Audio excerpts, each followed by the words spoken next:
Assalamualaikum warahmatullahi wabarakatuh. Waalaikumsalam. Kembali ketemu dengan saya, Sobat Beruga. Saya Hardono dari KPP Pratama Mataram Barat. Kembali kita akan mengadakan podcast yang kali ini mengambil tema tentang Peraturan Menteri Keuangan nomor 186 tahun 2022 tentang pengkreditan pajak masukan. Ini penting sekali untuk Sobat Beruga ketahui karena menyangkut pajak masukan yang bisa Sobat Beruga kreditkan.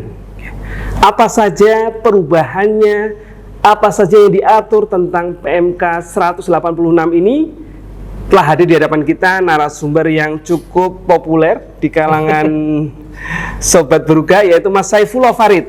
Lebih populer Mas Hardono sebenarnya. Assalamualaikum Mas Saifullah Farid. Waalaikumsalam warahmatullahi wabarakatuh. Gimana Mas Saifullah Farid, kabarnya sehat? Alhamdulillah. Alhamdulillah. Sehat, Mas Hardono, ya.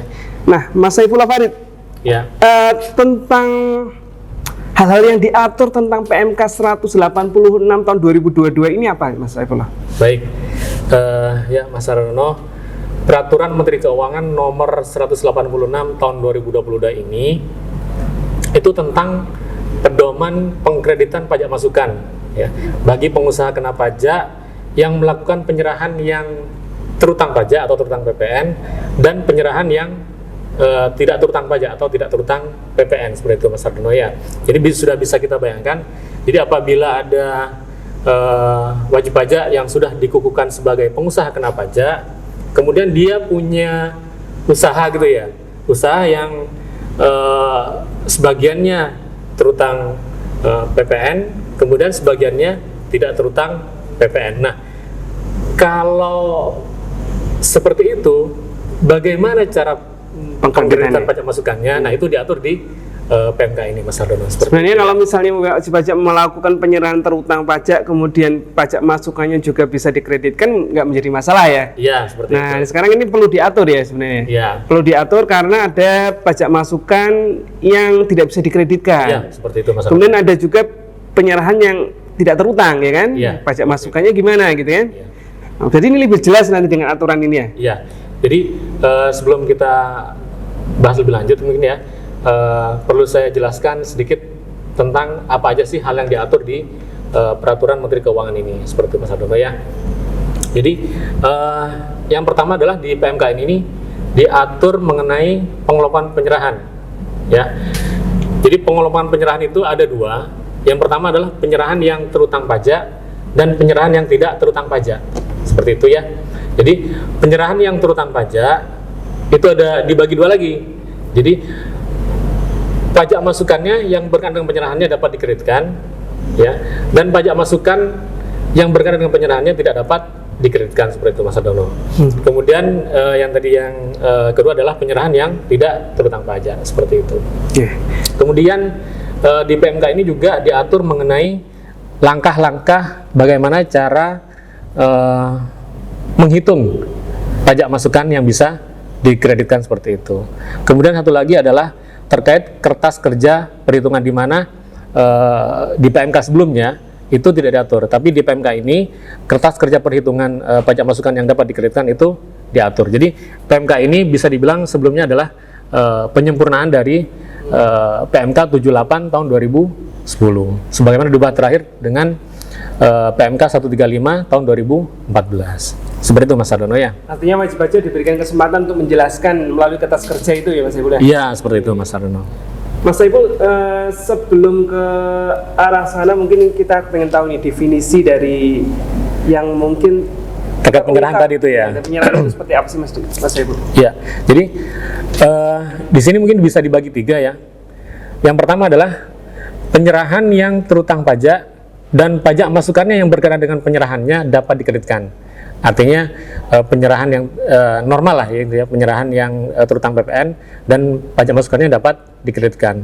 Jadi memang penyerahan barang atau jasa yang sesuai dengan ketentuan Undang-Undang PPN itu dikenai PPN dan pajak masukannya pada dasarnya dapat dikreditkan. Itu mungkin pada umumnya seperti itu. Nah, kemudian yang kedua adalah penyerahan yang terutang pajak ya, dan pajak masukan yang berkaitan dengan penyerahannya tidak dapat dikreditkan ya. Ini terkait dengan penyerahan atau definisinya gitu ya, penyerahan barang atau jasa yang sesuai dengan undang-undang PPN dikenai PPN, tetapi pajak masukannya tidak dapat dikreditkan karena PPN atas penyerahan barang atau jasa tersebut dipungut dan disetor dengan besaran tertentu. Oh iya. Ya, sebagaimana dimaksud dalam waktu itu ya. Apa ini penyerahan yang terutang PPN tapi PM-nya nggak bisa dikreditkan? Contohnya itu ternyata karena besaran tertentu itu ya Mas? Iya, jadi sebagaimana dimaksud dalam pasal 9A Undang-Undang PPN. Contohnya untuk kegiatan tertentu ya, untuk kegiatan tertentu yang dikenakan PPN dengan besar tertentu itu adalah misalkan contohnya adalah jasa ekspedisi seperti itu. Nah, itu pajak masukan atas kegiatan usaha tersebut tidak dapat dikreditkan seperti itu. Kemudian penyerahan yang tidak terutang pajak. Ini kelompok yang ketiga tadi ya. Jadi kalau yang pertama penyerahan yang terutang pajak dan pajak masukan dapat dikreditkan, kemudian penyerahan yang terutang pajak tapi pajak masukannya tidak dapat dikreditkan, dan yang ketiga adalah penyerahan yang tidak terutang pajak. Jadi penyerahan barang atau jasa yang tidak dikenai PPN sebagaimana dimaksud dalam pasal 4A Undang-Undang PPN ya. Dan yang dibebaskan dari pengenaan PPN sebagaimana dimaksud dalam pasal 16B Undang-Undang PPN seperti itu Mas Hardono ya.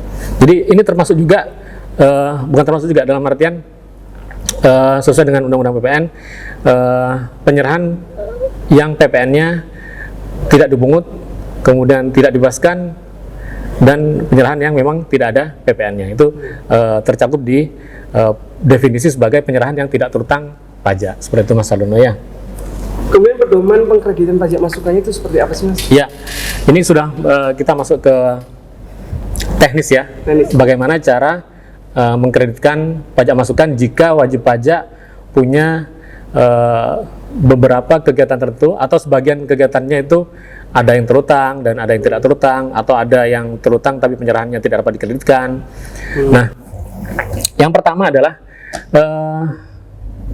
di PMK tersebut diatur mengenai perkiraan ya. Jadi yang pertama adalah pengusaha kena pajak menghitung pajak masukan yang dapat dikreditkan berdasarkan perkiraan dan melaporkan dalam SPT masa PPN. Jadi perkiraan ini dalam PMK ini disimbolkan dengan huruf P ya, P besar. Perkiraan itu ya. berarti belum terjadi gitu ya? Belum. Kira-kira kedepannya tapi, seperti itu ya? Tapi kita sudah memperoleh BKP atau JKP-nya ini. Kemudian bagaimana sih cara bagaimana memperkirakan atau menghitung pajak masukannya seperti itu. Nah, setelah memperkirakan ya Mas Hardono ya, setelah memperkirakan pajak masukan yang bisa dikreditkan, kemudian pengusaha kena pajak menghitung kembali ya, menghitung kembali pajak masukan yang dapat dikreditkan berdasarkan realisasi penyerahan. Jadi kalau yang pertama tadi memperkirakan, kalau yang ini menghitung kembali setelah ada realisasi seperti itu. Nah, ini disimpulkan atau dijelaskan di PMK ini dengan huruf P aksen namanya, ya, P aksen.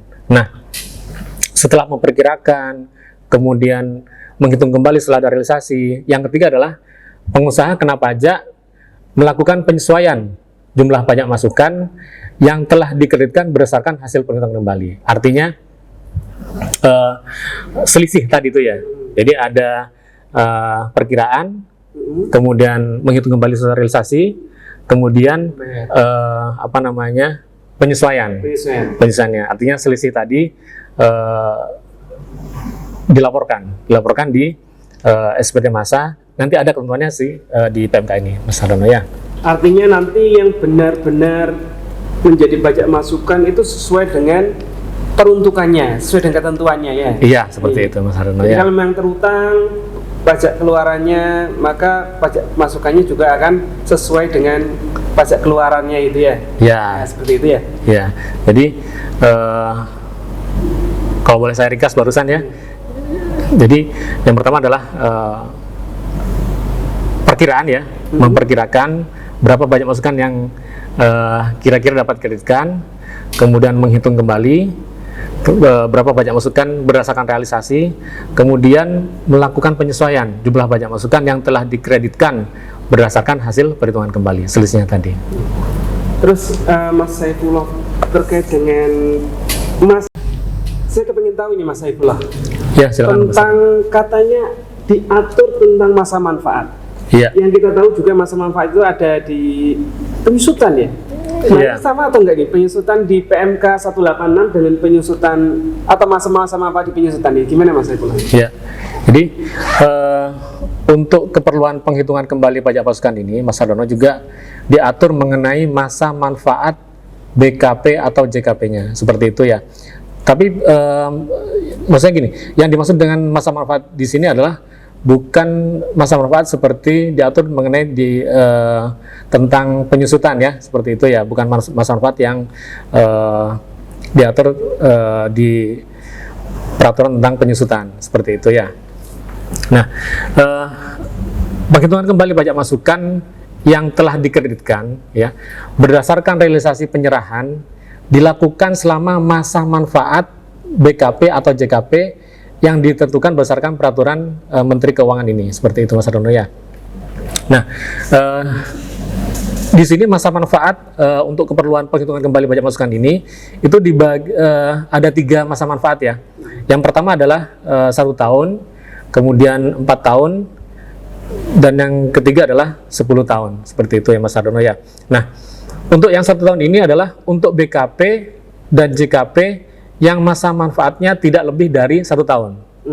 Maka dihitung setahunan ya. Ya, maka dihitung masa manfaatnya adalah 1 tahun, seperti itu ya. Kemudian yang kedua yang 4 tahun.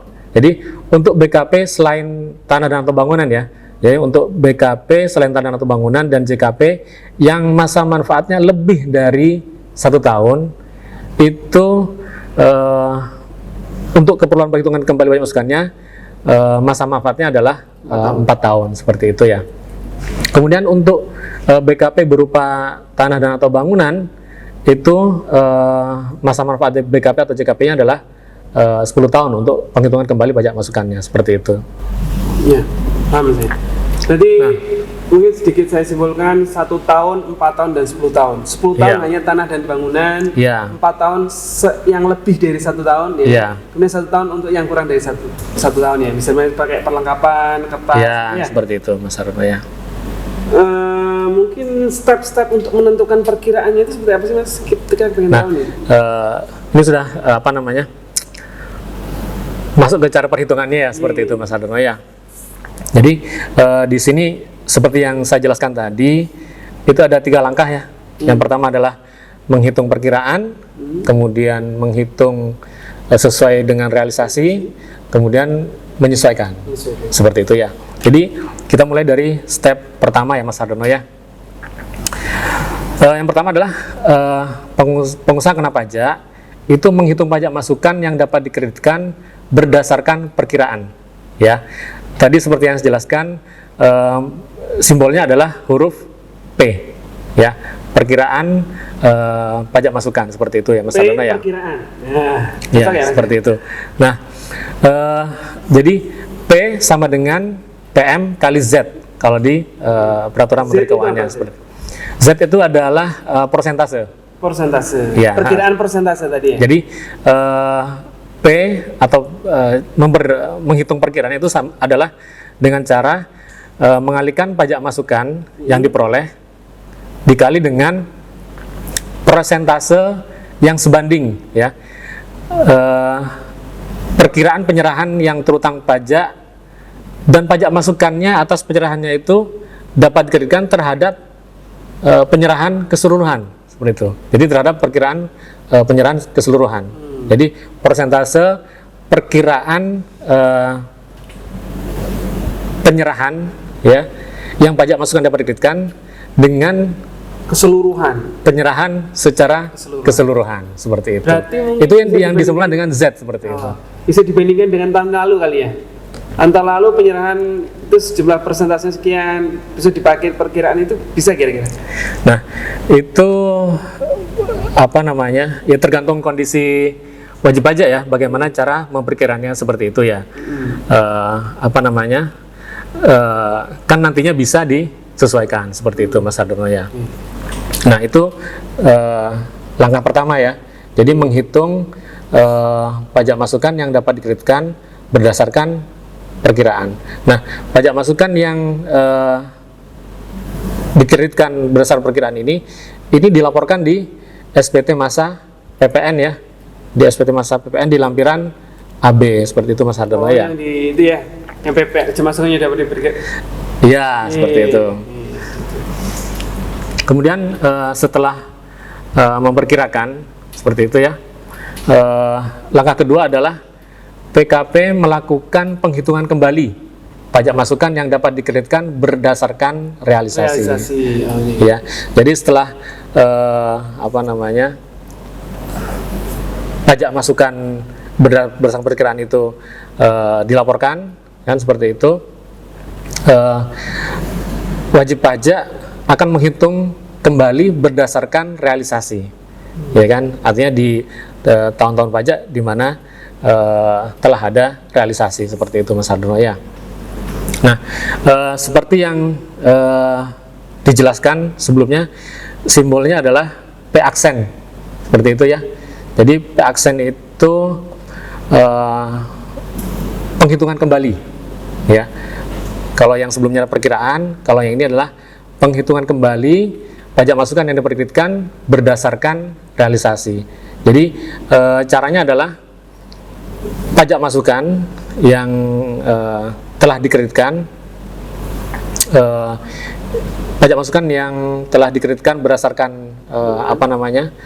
perkiraan tadi itu dibagi dengan masa manfaatnya, ya, dibagi dengan masa manfaatnya seperti itu Mas Hardono. Kemudian setelah pajak masukannya dibagi dengan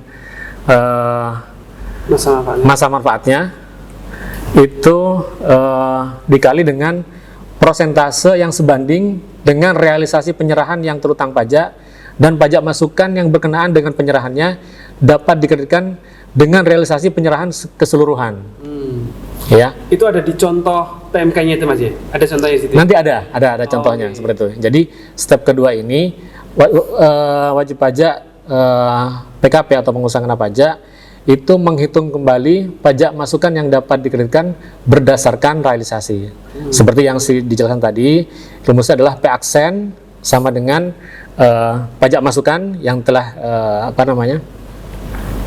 atas perolehan BKP atau JKP tadi yang sudah dikreditkan berdasarkan perkiraan tadi, kemudian dibagi masa manfaat, ya kan? Kemudian dikali dengan persentase tadi, ya, persentase realisasi penyerahan yang terutang pajak dan pajak masukan yang dapat dikreditkan dengan realisasi penyerahan secara keseluruhan, seperti itu Mas Hardono. Nah, penghitungan kembali pajak masukan ini dilakukan pada tahun-tahun pajak setelah tahun pajak dilakukannya penghitungan pajak masukan berdasarkan perkiraan, seperti itu Mas Hardono ya. Kemudian mohon maaf sebelumnya, tinggal satu langkah lagi nih. Step yang ketiga? Ya, step ketiga. Ada 3 step berarti Mas? Ya, ada step. Jadi setelah saya jelaskan tadi mengenai perkiraan pajak masukan, kemudian yang dapat dikreditkan, kemudian menghitung kembali berdasarkan realisasi, kemudian step yang ketiga adalah pengusaha kena pajak melakukan penyesuaian, ya, jumlah pajak masukan yang telah dikreditkan, seperti itu. Nah, bagaimana caranya? Penyesuaian jumlah pajak masukan yang telah dikreditkan itu didapat dengan menghitung selisih, ya, menghitung selisih antara pajak masukan yang dapat dikreditkan berdasarkan realisasi penyerahan dengan alokasi pajak masukan yang dapat dikreditkan berdasarkan perkiraan, seperti itu ya Mas Hardono ya. Nah, simbolnya adalah delta P, ya. Delta P itu kita dapatkan dari P aksen dikurangi dengan P per T, ya. P aksen dikurangi dengan P per T. Jadi delta P kan penyesuaian, itu kita peroleh dari pajak masukan yang sudah dihitung kembali berdasarkan realisasi dikurangi dengan pajak masukan yang sudah dikreditkan tadi berdasarkan perkiraan, ya, berdasarkan perkiraan dibagi dengan masa manfaat, seperti itu Mas Ardono. Tampaknya Mas Saiful, ketika kita mempelajari PMK 186 itu jangan lupa kita juga mempelajari matematika ya. Iya, seperti itu. Matematika kelas SMA. Nah, makanya nanti kan ada kertas kerja perhitungannya seperti itu Mas Ardono. Dan kita juga bisa melihat contoh-contohnya di PMK Ya. 186 ini. Nah, saya lanjutkan sedikit Mas Ardono ya. Besarnya penyesuaian pajak masukan yang dapat dikreditkan diperhitungkan dengan pajak masukan yang dapat dikreditkan pada suatu masa pajak paling lambat pada masa pajak ketiga dalam tahun-tahun pajak dilakukannya perhitungan kembali. Jadi misalnya seperti ini. Ini kan sudah langkah ketiga ya, berarti kan sudah penyesuaian. Jadi ketika di saat dimana BKP itu diperoleh, ya kan, katakanlah masa Januari tahun 2023, ya. Kemudian dikreditkanlah pajak masukan sesuai perkiraan tadi, ya. Nah, setelah 2023 kan di 2024 ini kita akan menghitung pajak masukannya sesuai dengan realisasi penyerahan di 2023. Nah, selisihnya ini itu akan kita laporkan. Jadi selisih antara perkiraan dan realisasi itu kita akan laporkan di SPT masa PPN paling lambat pada masa pajak ketiga, ya. Dalam tahun-tahun pajak dilakukannya penghitungan kembali, seperti itu Mas Ardono. Nah, di bulan Maret gitu. Berarti paling lambat bulan Maret di tahun 2024, seperti itu. Untuk melaporkan perkiraan itu penyesuaiannya di bulan Maret 2024. Iya, masa pajak ketiga dalam tahun-tahun pajak dilakukannya kalau sebelum itu perhitungan kembali. Januari Kan paling lambat ini. Paling lambat ya? Iya, seperti itu. Nah, Sobat Beruga tidak perlu khawatir karena di PMK ini diberikan contohnya ya, contoh-contoh wajib pajak yang punya beberapa kegiatan usaha. Jadi satu kegiatan usaha turut tanggung pajak, kemudian satu kegiatan usahanya turut tanggung pajak juga, tapi satu kegiatan usaha turut tanggung pajak dan pajak masukannya dapat dikreditkan. Kemudian dia juga punya usaha yang kegiatan usahanya pajak penyerahannya turut tanggung pajak, tetapi pajak masukannya tidak dapat dikreditkan. Nah, itu dijelaskan juga beserta contoh-contoh dan contoh perhitungannya malah di PMK ini ya. Jadi Sobat Beruga nggak perlu khawatir, di PMK ini sudah sangat jelas dari hal-hal yang diatur, kemudian definisi, kemudian langkah-langkahnya, sampai dengan contohnya seperti itu Mas Ardono. Jadi harapannya adalah wajib pajak dapat mempelajarinya, memahaminya, dan dapat dengan mudah melaksanakannya. Seperti itu Mas Ardono ya. Ya, namanya kita perlu cukupkan ya Mas Saiful ini. Ya. Dan Sobat Beruga bisa mempelajari langsung melalui PMK 186 tahun 2022. Atau nanti boleh kalau ada pertanyaan komen di bawah ya kan? Iya. Atau tanyakan ke kami, datang ke kantor pajak di helpdesk ya. Nanti kami akan berikan informasi terkait dengan PMK 186 tahun 2022. Kemudian ada peraturan peralihan, mungkin bisa saya bacakan, yaitu bagi pengusaha kena pajak yang telah mengkreditkan pajak masukan sesuai dengan pedoman mengkreditkan pajak masukan sebagaimana diatur pada aturan sebelumnya, tetapi masa manfaat barang kena pajak dan atau jasa kena pajak belum berakhir, penghitungan kembali jumlah pajak masukan yang dapat dikreditkan dan penyesuaian jumlah pajak masukan yang telah dikreditkan mengikuti ketentuan peraturan terbaru. Nah, kemudian peraturan ini berlaku mulai tanggal 12 Desember tahun 2022. Ya. Terima kasih Sobat Beruga. Kami berdua, Hardono dan Saifullah, tentunya podcast kita diskusi ini adalah tetap apa yang kita diskusikan pedomannya adalah di PMK PMK 186 tahun 2022 ini ya. Ya, silakan Mas Ardono. Ya, terima kasih Sobat Beruga. Kurang lebihnya mohon maaf apabila ada kata-kata yang dari kami yang tidak sesuai dengan aturan PMK 186. Bisa Sobat Beruga kasih komen di belakang. Oh, ini sebenarnya maksud dari peraturan itu adalah ini ya kan? Ya, bisa. Kami sangat menerima masukan, semoga bisa bermanfaat podcast ini bagi Sobat Beruga dalam menjalankan kewajiban perpajakan di kemudian hari. Terima kasih. Wassalamualaikum warahmatullahi wabarakatuh. Waalaikumsalam. Hey sobat, jika kau ingin berbincang-bincang semua hal dari bumi sampai bintang, let's go ke Beruga Mabar.